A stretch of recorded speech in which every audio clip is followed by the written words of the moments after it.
ಭುವದಲ್ಲಿ ನೀ ಜನಿಸಿ ದೀನರ ಉದ್ಧರಿಸು. ಭುವದಲ್ಲಿ ನೀ ಜನಿಸಿ ದೀನರ ಉದ್ಧರಿಸು. ತಾಯಿ ಕರುಣಾಮಯೇ ರಕ್ಷಿಸು ಭುವನೇಶ್ವರಿಗೆ. ತಾಯಿ ಕರುಣಾಮಯಗೆ ರಕ್ಷಿಸು ಭುವನೇಶ್ವರಿಗೆ. ಭುವದಲ್ಲಿ ನೀ ಜನಿಸಿ ದೀನರ ಉದ್ಧರಿಸು. ಭುವದಲ್ಲಿ ನೀ ಜನಿಸಿ ದೀನರ ಉದ್ಧರಿಸು. ತಾಯಿ ಕರುಣಾಮಯಗೆ.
ಅಮ್ಮ ಉಮಾಮಹೇಶ್ವರಿ ಮಹಾದೇವನ ಸತಿಯಾಗಿ ಮಹಾರಕ್ಕಸರನ್ನ ಸಂಹರಿಸಿ ಇಡೀ ಜಗತ್ ಕಲ್ಯಾಣ ಮಾಡಿದಂತೆ ಇಂದು ಈ ಕಲಿಯುಗದ ರಕ್ಕಸರನ್ನ ಸಂಹರಿಸಲು ಮತ್ತೊಮ್ಮೆ ಅವತರಿಸಿ ಹುಟ್ಟಿಬಾ ತಾಯಿ ರೇಣುಕಾಮಾತೆ.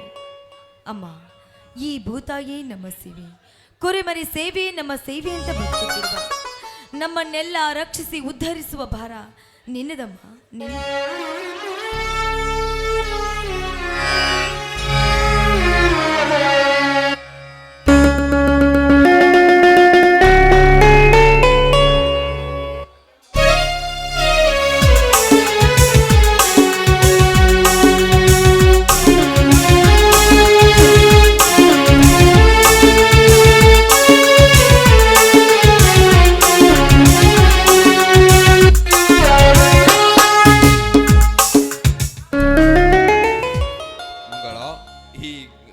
ಮಾತೆ ಪೂಜೆ ಮುಗಿಯಿತು ಬನ್ನಿ ಸ್ವಾಮಿ. ಭವತಾಪವನ್ನ ಕಳೆಯುವ ಈ ಭವತಾರಿಣಿಯ ಪೂಜೆ ಮಾಡಿ ಮುಗಿಸಿ ನಿಮ್ಮ ದಾರಿಯನ್ನೇ ಕಾಯ್ತಾ ಇದ್ದೆ. ದೇವರಿಗೆ ನಮಸ್ಕರಿಸಿ ಪ್ರಸಾದ ಸ್ವೀಕರಿಸಿ.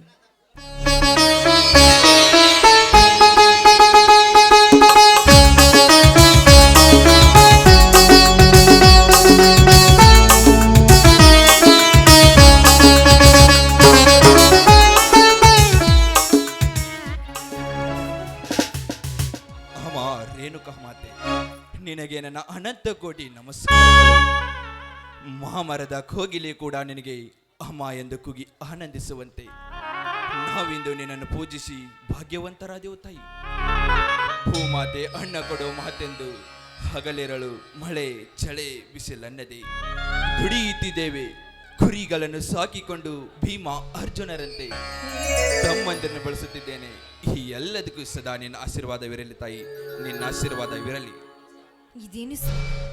ನಿಮ್ಮ ಮಾತಿನಲ್ಲಿ ಕಠೋರತೆ ಖಂಡಿತ ಇದೆ. ಹೌದು ಮಗಳ, ಹೌದು. ಕಠೋರತೆ ಎಂಬುದೊಂದು ಈ ಕಠಿಣ ಕಾಲದಲ್ಲಿ ಅಗ್ನಿ ಪರೀಕ್ಷೆ ಕಟ್ಟುವುದಂತೆ. ಆ ಪರೀಕ್ಷೆಯಲ್ಲಿ ನಮ್ಮನ್ನು ಗೆಲ್ಲಿಸಿ ಪಾಸು ಮಾಡೋಮ್ಮ ಅಂತ ಈ ರೇಣುಕಾದೇವಿ ಹತ್ತಿರ ಬೇಡಿಕೊಂಡೆ ಮಗಳ. ಅಂದ್ರೇನು ಸ್ವಾಮಿ ಈ ನಿಜದ ಅರ್ಥ? ಇದರರ್ಥ ನೀ ತಿಳಿಯ ಬಯಸಿದರೆ ವ್ಯರ್ಥ. ಹಾ ಮಂಗಳ, ನನ್ನ ಮಾತು ಅಲ್ಲಗಳಿದಲೆಂಬ ನನಗೆ ಮಾತು ಕೊಡ್ತೀಯಾ? ಸ್ವಾಮಿ ಇದೆಂತ ಮಾತು ಕೇಳ್ತಾ ಇದ್ದೀರಾ ನೀವು? ಸತಿಯಾದವಳು ಪತಿಯ ಮಾತನ್ನ ಪರಿಪಾಲಿಸುವುದು ಸತಿಯಾದವಳ ಧರ್ಮ. ಅದಕ್ಕೆ ವಚನ ಶಾಸ್ತ್ರ ಹೇಳುತ್ತೆ, ಪತಿಯ ಸೇವೆ ಮಾಡದ ಸತಿ 108 ವ್ರತ ಮಾಡಿದ್ರಿ. ಸ್ವಾಮಿ ಅದ್ಯಾವ ನಿಮ್ಮ ಮಾತನ್ನ ಹೇಳಿ, ಖಂಡಿತವಾಗ್ಲೂ ನಿಮ್ಮ ಪಾದ ಸಾಕ್ಷಿಯಾಗಿ ನಡೆಸ್ಕೊಡ್ತೀನಿ. ಎದ್ದೇಳು ಮಂಗಳ, ಈ ಮಾತಿನಲ್ಲಿ ನನ್ನ ಅಜ್ಞಾನದ ಕಣ್ಣು ತೆರೆಸಿಬಿಟ್ಟೆ, ಹೃದಯದ ಬಡಿತ ಬದಲಾಗಿಸಿಬಿಟ್ಟೆ. ನಿತ್ಯ ನನ್ನ ನಿಟ್ಟುಸಿರಲ್ಲಿ ಸುಟ್ಟು ಧೂಮ್ರಕನಾಗಿ ಹೊರ ಹೋಗುವ ನನ್ನ ಪ್ರತಿ ಉಸಿರಿನ ಕಣಗಳು ರಾಮಬಾಣವಾಗಿ ಪ್ರಜ್ವಲಿಸಿ ಉಜ್ವಲ ಭವಿಷ್ಯದ ಈ ಮನೆ ರಾಮರಾಜ್ಯದ ಗೂಡಾಯ್ತು. ಅನಂತಮ್ಮ ಬೀರ. ಯಾಕೆ ಸ್ವಾಮಿ ಬೀರ ಅಂತ ಅರ್ಧಕ್ಕೆ ನಿಲ್ಲಿಸ್ಬಿಟ್ರಲ್ಲ? ಬೀರನಿಗೆ ಏನಾಯ್ತು? ಅವನ ತಾಯಿ, ನನ್ನ ತಾಯಿ, ಅಕ್ಕ ತಂಗಿಯರು, ಗಂಡನಿಲ್ಲದೆ ನನ್ನ ಚಿಕ್ಕಮ್ಮ ತಾನು ರೋಗದೆ ಸಾಯಿ ಮುನ್ನ ಈ ಬೀರನೆಂಬ ಚಿಕ್ಕ ಕೂಸನ್ನು ಕೈಗೊಪ್ಪಿ ಸತ್ತು ಹೋದಳು. ಆ ಚಿಕ್ಕ ಕೂಸನ್ನೇ ಶಕ್ತಿವಂತ ತಮ್ಮನ್ನಾಗಿ ಬೆಳೆಸಿದ್ದೇನೆ. ಅವನೆಂದರೆ ನನಗೆ ಪಂಚಪ್ರಾಣ. ಅವನು ಕೂಡ ನನ್ನನ್ನು ದೇವರ ಸಮಾನವಾಗಿ ನೋಡುತ್ತಾನೆ. ಆದ ಕಾರಣ ನಾವಿಬ್ಬರು ಬೇರೆ ಬೇರೆ ತಾಯಿ ಮಕ್ಕಳೆಂದು ನಮ್ಮಿಬ್ಬರ ಹೊರತು ಮತ್ತಾರಿಗೆ ತಿಳಿಯಬಾರದು ಮಂಗಳ, ಮತ್ತಾರಿಗೆ ತಿಳಿಯಬಾರದು. ಅವನನ್ನು ನಿನ್ನ ಸ್ವಂತ ಮಗನಂತೆ ನೋಡಿಕೊಳ್ಳಬೇಕು. ಯಾವುದೇ ಕಾರಣಕ್ಕೂ ಅನಾಥ ಮಗನೆಂದು ಭಾವಿಸಬೇಡ. ಇದೇ ನನ್ನ ಆಸೆ. ಇದೆಂತ ಮಾತು ಸ್ವಾಮಿ? ಅವನು ಶಕ್ತಿಯಲ್ಲಿ ಭೀಮ, ಯುಕ್ತಿಯಲ್ಲಿ ಶ್ರೀಕೃಷ್ಣ, ಸತ್ಯದ ಹಾದಿಯಲ್ಲಿ ಧರ್ಮರಾಜನಂತೆ ಮೆರೆಯುತ್ತಿರುವ ನಮ್ಮ ಬೀರಣ್ಣ ಎಂದಿನಿಂದ ಅನಾಥನಲ್ಲ ಸ್ವಾಮಿ. ನನ್ನ ಹೊಟ್ಟೆಯಲ್ಲಿ ಹುಟ್ಟಿದ ಮಗನಿಗಿಂತ ಹೆಚ್ಚಾಗಿ ನೋಡಿ. ಇದು ನಾನು ನಿಮಗೆ ಕೊಡ್ತಿರುವ ರಾಮವಚನ. ಹೆಚ್ಚಿದೆ ಮಂಗಳ ಈ ನಿನ್ನ ಬುದ್ಧಿಶಕ್ತಿಗೆ. ಇಲ್ಲಿವರೆಗೆ ನಾನು ಹುಚ್ಚನಾಗಿ ಮುಚ್ಚಿಕೊಂಡು ನನ್ನ ಕೆಚ್ಚದ ಒಡೆದು ಕೊಚ್ಚಿ ಹೋಗುತ್ತಿದ್ದ ನನ್ನ ರಭಸದ ಭ್ರಮೆಗೆ ಒಡ್ಡನ್ನೇ ಹಾಕಿಬಿಟ್ಟೆ. ಇದಕ್ಕಿಂತ ಸಂತೋಷ ಇನ್ನೇನಿದೆ? ಬಾ ಮಂಗಳ, ಈ ಸಂತ ಸಮಯದಲ್ಲಿ ಗರಿ ಬಿಚ್ಚಿದ ನವಿಲಿನಂತೆ ನರ್ತಿಸಿ ಕೂಗಿ ಹಾಡುವ ನನ್ನೊಂದಿಗೆ. ನಲ್ಲನೇ ಸವಿ ಮಾತನ ಸವಿಗಾನದಲ್ಲಿ ನನ್ನ ಜೊತೆ ಹಾಡಿನಲ್ಲಿ ಬಾರದೆ? ನನ್ನೊಲವೇ ನೀವಾರೆ, ನನ್ನ ಚೆಲುವೆ ಬಳಿಬಾರೆ, ಬಳಿ ಬಂದು ಸಿಹಿ ಮುತ್ತು ನೀಡು, ಸಿಹಿ ಮುತ್ತಿನ ಕಾಣಿಕೆ. ನೀ ಬಾರೆ ನನ್ನ ಸನಿಹಕ್ಕೆ,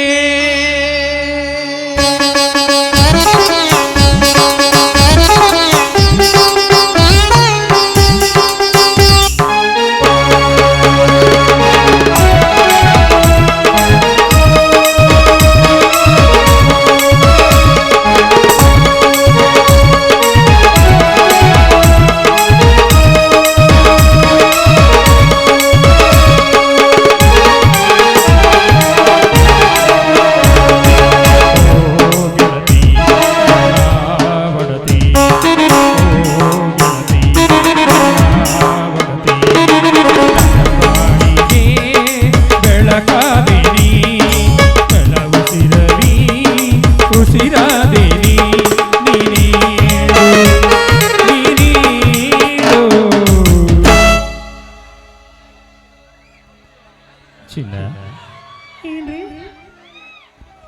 ನೀನೆಷ್ಟು ಮುದ್ದಾಗಿ ಕಾಣ್ತೀಯ ಗೊತ್ತಾ? ಹೌದಾ? ಸಿಹಿ ಮುತ್ತಿನ ಕಾಣಿಕೆ, ನೀವಾರೆ ನನ್ನ ಸನಿಹಕ್ಕೆ, ಸಿಹಿ ಮುತ್ತಿನ ಕಾಣಿಕೆ, ನೀವಾರೆ ನನ್ನ ಸನಿಹಕ್ಕೆ.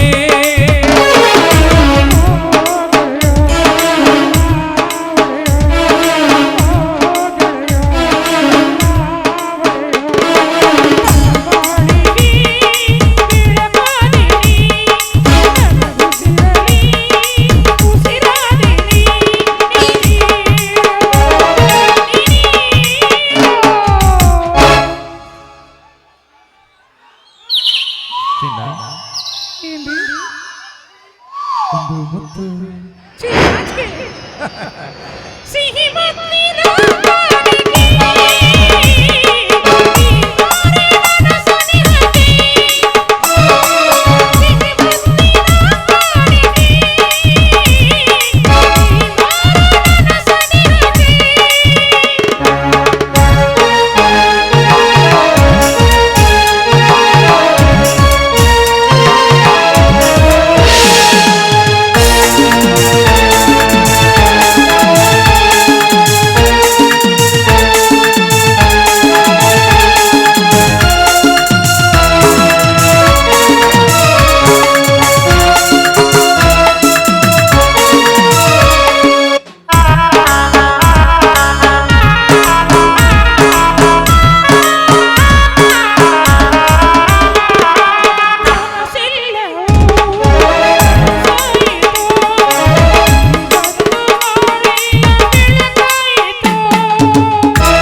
ಸಿಹಿ ಮುತ್ತಿನ ಕಾಣಿಕೆ ಈ ಬಾರೆ ನನ್ನ ಸನಿಹಕ್ಕೆ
ಓಹೋ ಭಾಸವದರ ಕುರಿ ದಡ್ಡಿಯಿಂದ ಹೀಗೆ ಬಂದೇನೆ.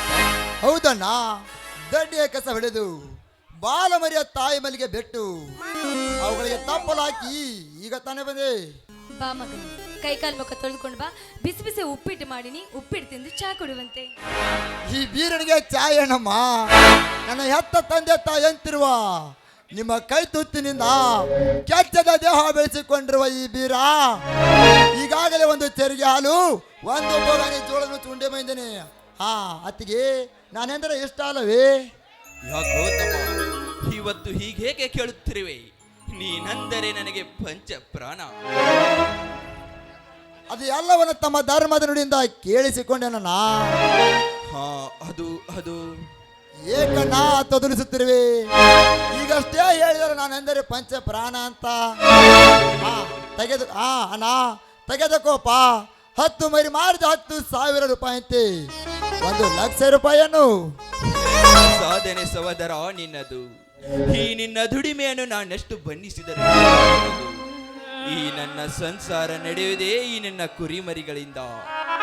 ನಾನೆಷ್ಟು ಹೊಲ ಉಳ್ಳಿಕೊಂಡು ಬಿತ್ತಿ ಬೆಳೆದರು 2 ವರ್ಷದಿಂದ ಅತಿವೃಷ್ಟಿ ಮಳೆಯಾಗಿ ಬೆಳೆಯೆಲ್ಲ ನಾಶವಾಗಿ ಈ ನೇಗಿಲವೇಗಿ ನೀವೇ ದುಡಿದು ತಂದುದು ತಿಂದು ತೇಗುವ ಭೋಗಿಯಾಗಿದ್ದಾನಪ್ಪ.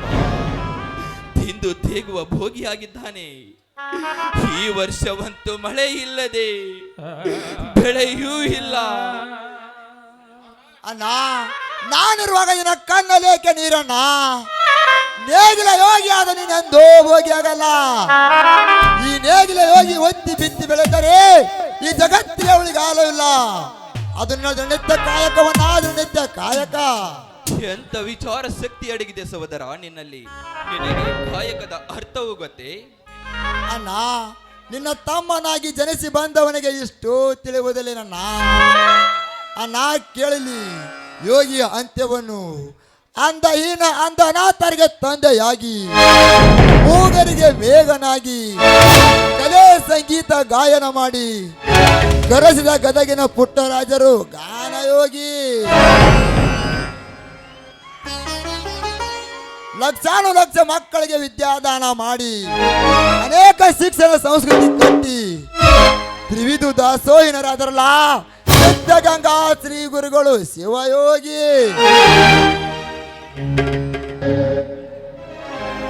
ಹಳ್ಳಿಗೆ ಸಂಚಾರ ಮಾಡಿ ಕೋಟಿ ಜಪಯಜ್ಞ ಮಾಡಿಸುತ್ತಾ ಭಕ್ತರಿಗೆ ದೀಕ್ಷೆ ಕೊಟ್ಟು ಈ ಮೌಸಮಯ ಶರೀರವನ್ನು ಮತ್ತೊಮ್ಮೆ ಮಂತ್ರಮಯ ಶರೀರ ಮಾಡಿದ್ರಲ್ಲ ಆನಂದ ಗುರು ಶ್ರದ್ಧಾನಂದರು ಸಂಚಾರ ಯೋಗಿ.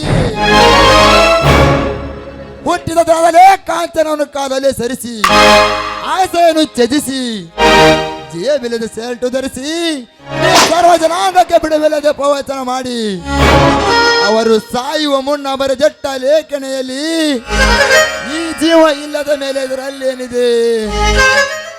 ಸತ್ಯವೂ ಇಲ್ಲ, ಸತ್ಯವೂ ಇಲ್ಲ, ಸಹಜವೂ ಇಲ್ಲ, ಅಸಹಜವೂ ಇಲ್ಲ, ನಾನು ಇಲ್ಲ, ನೀನು ಇಲ್ಲ ಎಂಬುದೇ ತಾವೇ ಬರೆದು ಶಿವದೀನರಾದರಲ್ಲ ಆ ವಿಜಯಪುರ ಸಿದ್ದೇಶ್ವರ ಶ್ರೀ ಗುರುಗಳು ಜ್ಞಾನಯೋಗಿ.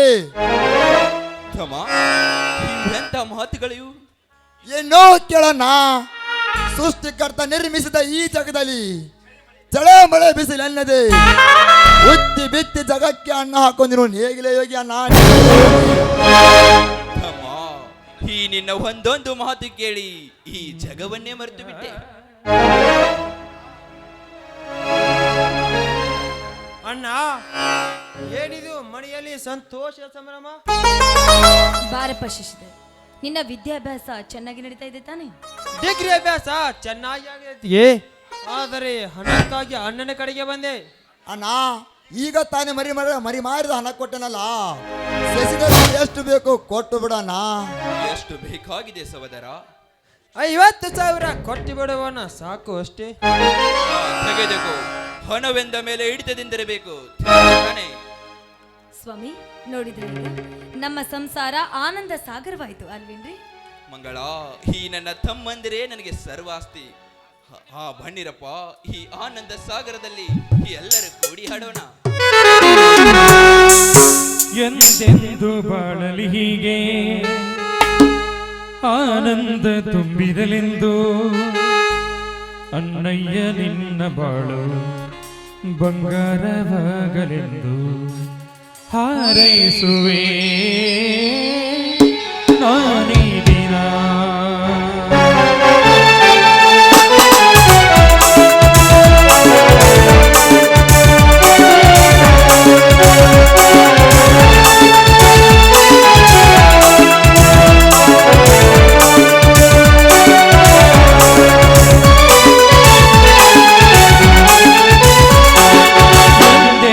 ಬಾಳಲಿ ಹೀಗೆ ಆನಂದ ತುಂಬಿರಲೆಂದು ಎಂದೆಂದು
ಊಟ ಮಾಡಂತ ಬರ್ರಪ್ಪ